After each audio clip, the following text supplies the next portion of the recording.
Muy buenos días, hermanos en Cristo y María. Una mañana más aquí para compartir la palabra dulce de Dios. Les habla el Padre Tomás Galarza Figueroa, como todos los domingos, intentando llegar hasta sus hogares, hasta sus vidas, con una página del Evangelio, según el cuarto domingo del tiempo de Cuaresma de 2021, domingo que es conocido como el domingo del Letare o de la alegría.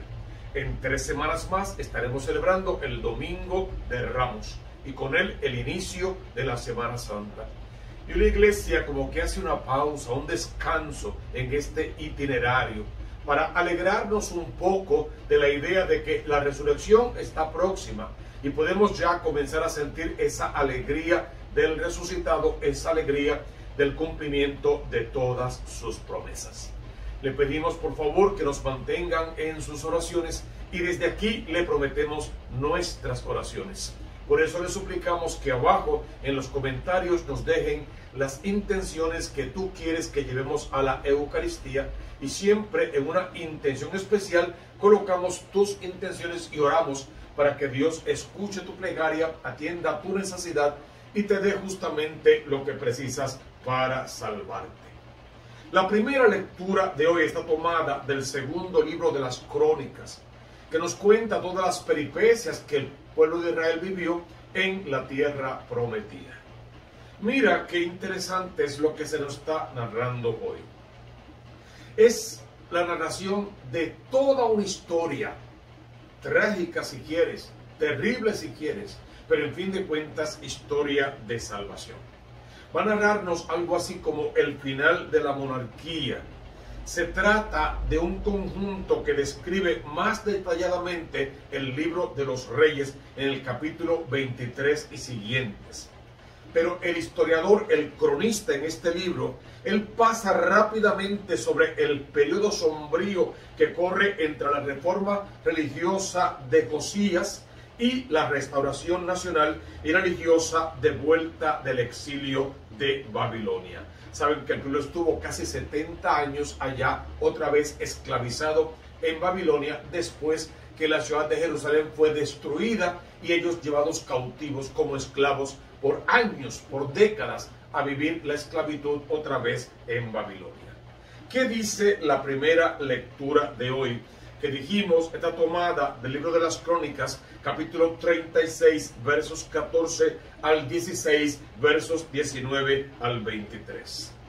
En aquellos días, todos los jefes, los sacerdotes y el pueblo multiplicaron sus infidelidades, imitando las aberraciones de los pueblos y profanando el templo del Señor que él había consagrado en Jerusalén. Es clara la introducción. El pueblo le dio las espaldas a Dios. Comenzó a pecar, a prostituirse con los dioses falsos, a imitar las costumbres de los pueblos paganos. Lejos de contagiarlos a ellos con la buena noticia, con la idea de un solo Dios, el Dios de Israel, el Dios poderoso, el Dios fiel, el Dios de la salvación, se mezclaron con sus ideas, con sus ideologías, con sus falsos dioses y abandonaron al verdadero Dios. Y de esa manera comienza su trágica experiencia de poder empezar a saborear la idea de que Dios los comenzaba a abandonar, que ya no salía con ellos, que ya no era su fiador, y como ellos habían roto la alianza, y si una de las dos partes rompe una alianza, la alianza rota queda, entonces Dios como que se retiró un poco. Digo un poco porque Dios jamás se va a retirar del todo de lo que son sus promesas, y el pueblo tuvo que caminar, como se puso de espaldas a Dios, tuvo que caminar un tiempo como si Dios no existiera. Sin embargo, sabemos que Dios los fue conduciendo, los fue guiando, los fue protegiendo a su manera para que algún día pudiesen regresar a la tierra prometida. El Señor Dios de sus padres les enviaba mensajeros a diario porque sentía lástima de su pueblo y de su morada. Queda claro en ese verso que Dios de verdad no los abandonó. Ellos experimentaron el abandono a causa de su pecado, pero Dios estuvo siempre con ellos, a su lado, de su parte y a su favor. Pero ellos escarnecían a los mensajeros de Dios, se reían de sus palabras, se burlaban de sus profetas, hasta que la ira del Señor se encendió irremediablemente contra su pueblo. Es una forma humana de expresar el cansancio de Dios a causa del pecado de aquel pueblo, y experimentaron las consecuencias de su pecado. Fíjate cómo continúa leyendo esta primera lectura. Incendiaron el templo de Dios, derribaron las murallas de Jerusalén, incendiaron todos sus palacios y destrozaron todos los objetos valiosos. Despertó Babilonia a todos los que habían escapado de la espada y los deportó. Fueron esclavos suyos y de sus hijos hasta el advenimiento del reino persa. Así se cumplió lo que había dicho Dios por medio de Jeremías. Hasta que la tierra pague los sábados, descansará todos los días de la desolación hasta cumplirse 70 años. Exactamente el tiempo que estuvieron presos, cautivos, esclavos, por segunda vez ya en Babilonia. Antes lo habían sido en Egipto. La ira de Dios se encendió a causa del pecado de un pueblo que fue advertido, que fue amado, que Dios envió a sus profetas, jueces, reyes, sacerdotes, pero no creían, no hicieron caso, los mataban o los mandaban a matar como fuera, y olvidaron la palabra de Dios sustituyéndolo o por dioses falsos, o decimos siempre, o ellos mismos queriendo ocupar el lugar de Dios en sus propias vidas y en las vidas de los demás. Pero ¿qué pasó entonces? Dice las crónicas, que en el año primero de Ciro, rey de Persia, para cumplir lo que había dicho Dios por medio de Jeremías, el Señor movió a Ciro, el rey de Persia, a promulgar de palabra y por escrito en todo su reino. Y este decreto es realmente muy importante. Así dice Ciro, rey de Persia: el Señor, Dios del cielo, me ha entregado todos los reinos de la tierra. Él me ha encargado construirle un templo en Jerusalén de Judá. ¿Quién de entre ustedes pertenezca a ese pueblo puede volver? Que el Señor su Dios está con él. Así se produce el resto de Israel, los que regresan del cautiverio otra vez a la ciudad santa, los que restauran la ciudad y restauran el templo, y este templo restaurado es el que Jesús luego va a conocer, y allí se van a producir signos, prodigios y milagros. De allí va a expulsar a los vendedores del templo y muchas otras cosas importantes que conocemos a través de los evangelios y de todos los libros del Nuevo Testamento. Entonces, esta lectura tiene que servirnos en el domingo del letare o de la alegría, para que nos detengamos un poco y descansemos en el Señor, para que nos cuestionemos nuestra vida y para que nos demos cuenta si estamos viviendo de espaldas al Dios que tanto nos ha amado, o estamos en el cumplimiento de los mandamientos de ese Dios que nos deja a través de su iglesia, y que en fin de cuentas nos deja esos mandamientos no como un signo de opresión, sino como un camino fácil de alcanzar la salvación, de tener acceso a la misericordia de Dios, de que en cumpliendo esos mandamientos, ley de amor de Dios, nosotros podamos garantizar la amistad con ese Dios y podamos garantizar que jamás rendiremos culto a ningún Dios falso y no permitiremos que nada ni nadie nos aparte del gran amor de Dios. Entonces vemos en esta primera lectura la necesidad que tenemos todavía hoy día de abandonar nuestra vida de pecado, porque por causa de nuestros pecados es que perdemos la gracia y la oportunidad de salvarnos. ¿Con qué salmo la iglesia responde hoy a esta primera lectura? Con el Salmo 136. Mira cómo reza este estribillo: que se me pegue la lengua al paladar si no me acuerdo de ti. Y podemos verlo en dos formas. Dios mismo hablando, en una forma humana de presentar a Dios claramente. Dios jamás nos va a olvidar. Pero también desde nuestra plegaria, desde nuestra oración: Señor, no permitas que nos olvidemos de ti, que la alianza que hemos pactado, ustedes serán mi pueblo, yo seré su Dios. Tú eres mi hijo, yo te he engendrado hoy, tú eres mi hijo y yo soy tu papá. Que esa alianza se cumpla de verdad en la fidelidad que el pueblo le debe a Dios. Y que Dios, aunque el pueblo sea infiel, va a permanecer fiel, porque la palabra dice que Dios no puede mentirse a sí mismo. Dios jamás renuncia a ninguna de sus promesas. El propósito final de toda la obra de redención es que tú y yo nos arrepintamos, vengamos a pedir perdón y seamos perdonados para gozar del reino de los cielos.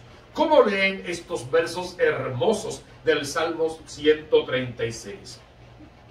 Junto a los canales de Babilonia nos sentamos a llorar con nostalgia de Sión. En los sauces de sus orillas colgábamos nuestras cítaras. Allí los que nos deportaron nos invitaban a cantar. Nuestros opresores a divertirlos. Cántenos un cántico de Sión. Pero ¿cómo cantar un cántico al Señor en tierra extranjera?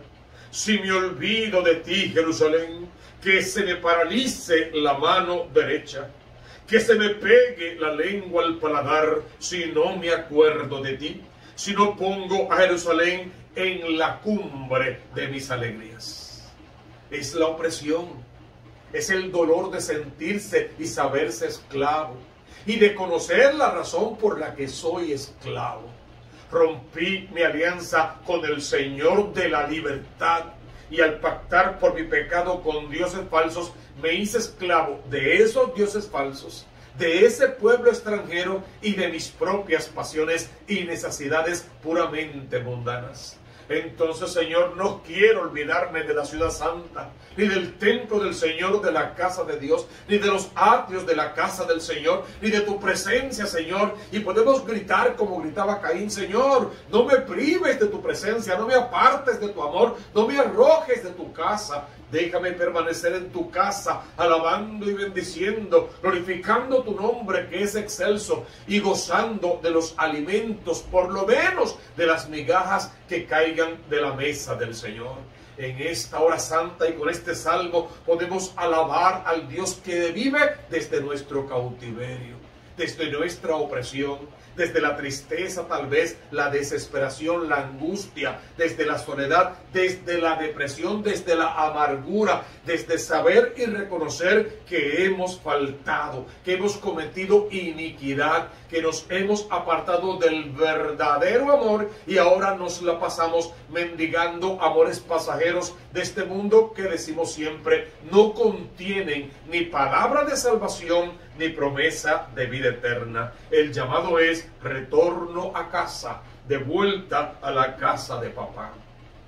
Tenemos una segunda lectura de la carta del apóstol San Pablo a los Efesios, en el capítulo 2, versos 4 al verso 10. Hermanos, Dios rico en misericordia es quizá el mayor nombre que le podemos dar a ese Dios, porque es el amor personificado, el amor de la justicia, porque es un Dios completamente justo, pero el amor de la misericordia, que de ese Dios que en tu pecado, en mi pecado, nos levanta de nuestra pequeñez para guardarnos en su corazón y allí lavarnos con su sangre preciosa. Por el gran amor con que nos amó, estando nosotros muertos por los pecados, nos ha hecho vivir con Cristo. Están salvados por pura gracia, por pura dádiva, por pura generosidad, sin ningún mérito de nuestra parte, solo porque Dios es amor, porque Dios es misericordia infinita, porque otra vez, a pesar de nuestros pecados, está con nosotros y está de nuestra parte.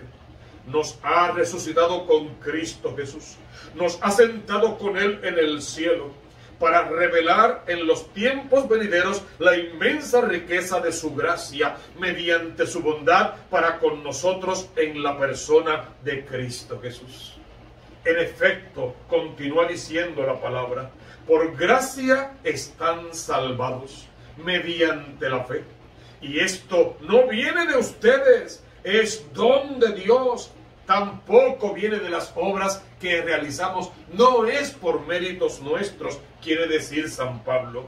No viene de las obras, para que nadie pueda presumir, nadie pueda gloriarse, nadie intente ocupar el lugar de Dios. Para que nadie pueda presumir, no viene de las obras.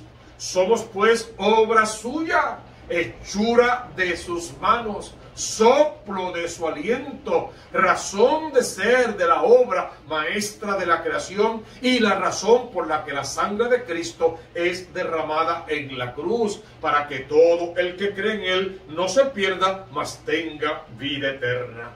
Dios nos ha creado en Cristo Jesús para que nos dediquemos a las buenas obras que de antemano dispuso Él que practicáramos. Él nos regaló un itinerario de salvación.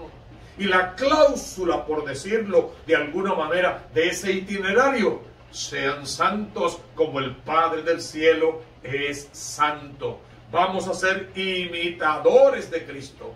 Vamos a revestirnos con su armadura. Y vamos a pasar por el mundo como Él pasó, amando. Teresa de Calcuta dirá: hasta que duela, sacrificándonos como es lo propio del tiempo de Cuaresma, ayunos, oraciones, penitencias de todo tipo, sacrificios, para que Dios se fije no en nuestro pecado, sino en el deseo que tenemos de permanecer fiel a pesar de nuestros pecados y de ganarnos el reino de los cielos, no porque le tenemos miedo a la condenación, sino porque aprendimos a amar a Dios sobre todas las cosas.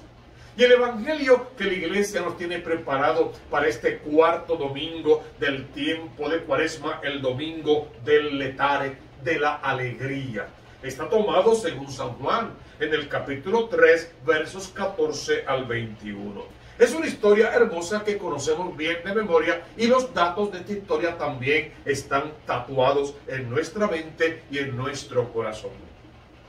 En aquel tiempo dijo Jesús a Nicodemo: lo mismo que Moisés elevó la serpiente en el desierto, así tiene que ser elevado el Hijo del Hombre, para que todo el que crea en Él tenga vida eterna. Hace alusión a aquella historia hermosa del libro del Éxodo, donde nos va a narrar lo de las serpientes ardientes. Mordían al pueblo a causa de su pecado, y el que era mordido moría. El pueblo se queja contra Moisés. Dios lleva la queja ante Dios y Dios busca una solución concreta. Hazte una serpiente de bronce, que es una imagen en fin de cuentas. Hazte una imagen de una serpiente de bronce que no es Dios, pero que va a tener poderes divinos en una forma de hablar. Hazte una serpiente de bronce, colócala en un palo alto, y es el prototipo de la figura de Cristo Jesús. Ya representa algo de la divinidad, el Cristo que será crucificado en la cruz para remisión de todos nuestros pecados. Y todo el que la mire, la palabra no lo dice, yo siempre lo añado, y todo el que la mire con fe, porque supongo que tiene que haber una actitud positiva disponible en el corazón del que la mire, todo el que la mire con esa actitud de verdadero positivismo, de creerle a la palabra de Dios, ese será curado. Y efectivamente así sucedió. Dios se vale de la imagen de una serpiente que, si quieres, en el libro del Génesis era signo del demonio, y de la noche a la mañana, por puro amor del bueno que Dios le tiene a los hombres, ahora la constituye en un prototipo, elévala en un palo. Porque dice el evangelio de hoy: así como la serpiente fue elevada en el desierto, así también el Hijo del Hombre será en su momento elevado sobre la cruz. Y con el fin de que todos creamos, que nos convirtamos de verdad, para que tengamos vida eterna y la promesa se cumpla. Y todo eso, ¿por qué? Por la más simple, sencilla razón de todo el universo. Porque de tal manera amó Dios al mundo, que entregó a su Hijo unigénito, para que todo el que crea en Él no perezca, sino que tenga vida eterna. Y en mi país, por lo menos, decimos: más claro no canta un gallo. Por puro amor porque te ama. Por eso entregó su sangre en la cruz, para que no se pierda ninguno de los que se le han sido dados. Y tú, por el bautismo, eres hijo amado de Dios, sacerdote, profeta y rey. Porque en fin de cuentas, continúa el texto, Dios no envió a su Hijo al mundo para juzgar al mundo, sino para que el mundo por él fuera salvo. Hermano, si ya sabes quién es el camino, la verdad y la vida, si Él mismo se te ha revelado, si conoces las coordenadas de la salvación, ¿por qué insistimos en vivir sin Dios, de espaldas a Cristo? ¿Por qué rechazamos la sangre de Cristo? ¿Por qué nos prostituimos con los dioses falsos y las falsas ideologías? ¿Por qué cambiamos la eternidad por amores pasajeros? ¿Por qué buscamos dioses falsos? Llámese como se llame ese Dios y viva donde viva y prometa lo que promete. ¿Y por qué permitimos que esta rebeldía natural un tanto en el género humano sea más fuerte que las promesas de salvación que Dios nos ha hecho?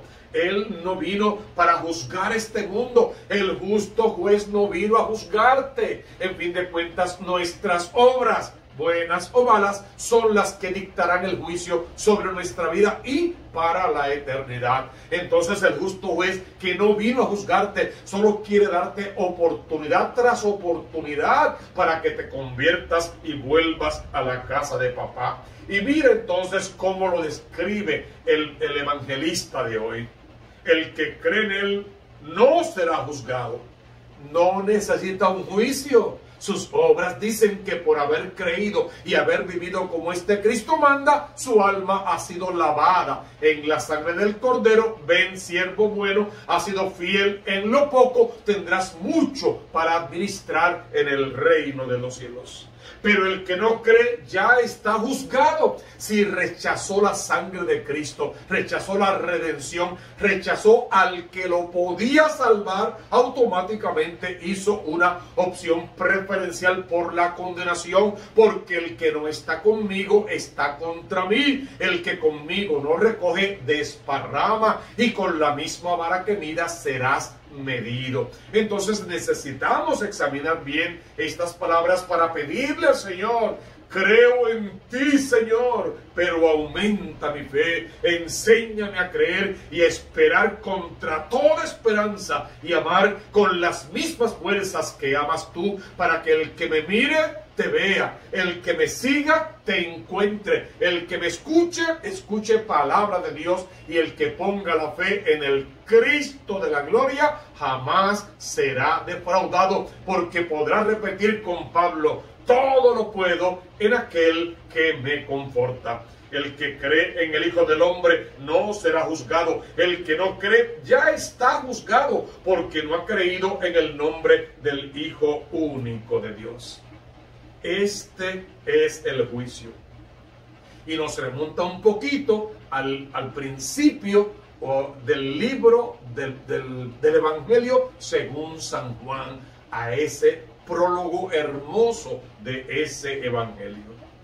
Este es el juicio: que la luz vino al mundo y los hombres prefirieron la tiniebla a la luz, porque sus obras eran malas. Y es interesante, porque cuantos la recibieron, le da el honor, el placer, el privilegio de ser hijos de Dios. Y si puedo pasar por este mundo como hijo de Dios, ¿por qué empeñarme en vivir de espaldas a Dios y parecer como el hijo de las tinieblas? Y accionar como el hijo de las tinieblas, y echarme a perder a mí mismo y con mucho también a mi familia, porque los enredo en todas mis confusiones y termino igual apartándolos de Dios. El juicio es este: que la luz vino al mundo y los hombres prefirieron las tinieblas a la luz, porque sus obras eran malas. Pues todo el que obra el mal detesta la luz y no se acerca a la luz, para no ser visto ni acusado por sus obras. En cambio, el que obra la verdad se acerca a la luz, para que se vea que sus obras están bien hechas. Si Cristo ha dicho: yo soy la luz del mundo, Si en el cuarto domingo del Letare, esa es la idea central, que Cristo es la luz, que tenemos que marchar a la luz y tenemos que conformarnos como luz en el sendero de otros que caminan en tinieblas y de nosotros mismos que también hemos caminado en tinieblas y a veces damos 2 pasos al frente y 3 atrás y tenemos que recomenzar en el plan de salvación de Dios. Fíjate que el Evangelio comenzó diciendo que Nicodemo fue de noche para hablar con Jesús. Y entonces la experiencia de ir de noche podía tener 2 sentidos. Que fue de noche porque estaba ya oscurecido y no quería ser visto por las razones que entendemos. No quería que las autoridades supieran de su amistad con este profetucho de quinta que estaba escandalizando a media humanidad. O también puede representar que iba en la noche de su pecado, en la oscuridad de su vida. Y desde ahí podemos partir para orarle al Señor. Señor, déjame hacerle marco a mi tiniebla, reconocer mi oscuridad y mi pecado, mi soberbia, avaricia, lujuria, ira, gula, envidia, pereza. Y añádele también, Señor, déjame reconocer mi pecado de omisión. Todo el bien que yo podría y debería estar haciendo y no estoy haciendo. Y todo el mal que mis ideas aberradas causan en la mente de gente inocente y débil. Toda la influencia negativa que tengo sobre otros con las malas comprensiones que hago de las cosas de este mundo. Perdóname, Señor, sácame de esta tiniebla, arranca esta oscuridad de mi corazón e inúndame con la luz de tu palabra, con la luz de tu verdad, con el poder de tus obras, para, Señor, que yo pueda caminar sobre tus huellas y ayudar en la redención de la humanidad. No porque voy a lavar a nadie con mi sangre, sino que por la oración de intercesión, todos serán lavados en cada Eucaristía en la sangre del Cordero. Esta hora de la mañana es un buen momento para alabar y bendecir al Rey y suplicarle, Señor, ven con tu poder sobre nosotros, inunda nuestra vida con tu luz, que no rechacemos la luz para preferir las tinieblas, y caminando en tu presencia, Señor, predicando el Evangelio a tiempo y destiempo, con nuestra voz y con nuestras obras, desde la palabra y desde el silencio, alcancemos que los hombres vuelvan su rostro a ti, y el resto de Israel, lo que queda de bueno en la iglesia que tú fundaste, regrese para construir el cuerpo, el templo, el cuerpo vivo de Cristo, que es la iglesia misma, y en el templo, que es el corazón de cada uno de nosotros, podamos rendirle culto al Cristo de la gloria en espíritu y en verdad, y celebrando verdaderamente la vida sacramental, e encontremos siempre el camino de retorno a casa, de vuelta a la casa de papá. Podamos celebrar este cuarto domingo del tiempo de Cuaresma con el gozo y la alegría que eso significa, y nos preparemos 3 domingos más al Domingo de Ramos y a la Semana Santa, para luego poder cantar las grandezas de la resurrección del Señor. Hermano, experiméntate millones de miles de veces abrazado en el abrazo del Espíritu Santo de Dios, y vive lo que queda de Cuaresma como lo que eres, bautizado, hijo amado de Dios y templo vivo del Espíritu Santo. ¡Qué grande es el Señor! ¡Qué bien se está en su casa!